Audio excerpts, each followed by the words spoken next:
All right, now to the ongoing teacher strike, and the Kenya Union of Post-Primary Education Teachers, KUPPET, today struck a deal with the Teacher Service Commission that effectively put an end to their strike permanently.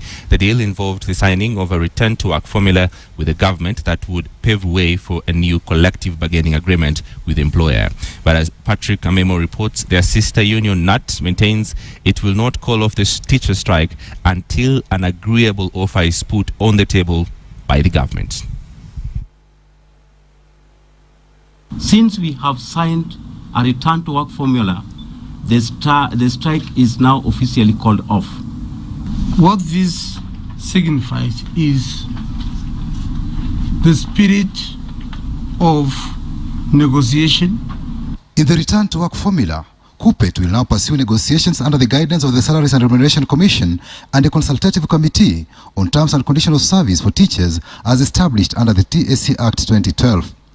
Some of the demands KUPPET pushed for during the strike period included harmonization of commuter, leave and responsibility allowances to match those of civil servants. For now, it's not possible to tell whether the KUPPET TSC deal will hold, for no tangible figures were put on the table. We have not come up with figures to say, for this request on this allowance, you'll get this much. But I have said the offer is attractive. We have a very attractive offer on harmonization of commuter allowance. We have a very attractive offer on responsibility allowances. And you do realize this is a technical issue, because we did ask specific responsibility allowance. Let them come to the table, then we give you a counter offer. That's what we are saying. The details will be on the table, negotiation table. So let's not give false hope to teachers. I'm a soldier in the army. Elsewhere, after a meeting at the head office, KNUT top leadership insisted it will not call off strike until its demands are adequately addressed.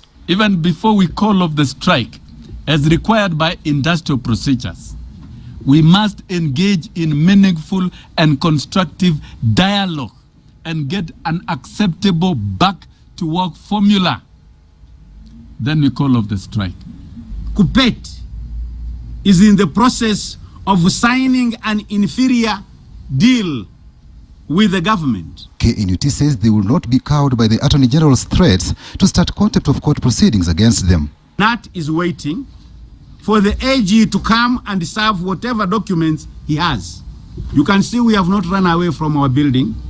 The Teacher Service Commission maintains the contentious 1997 teacher salary deal was overtaken by legal notice number 16 of 2003. We paid that agreement in 5 phases, beginning July 2003 and completed payments by July 2007. And the allowances were still being implemented as agreed by the Kenya National Union of Teachers. The AG has been the source of all these troubles in the education sector.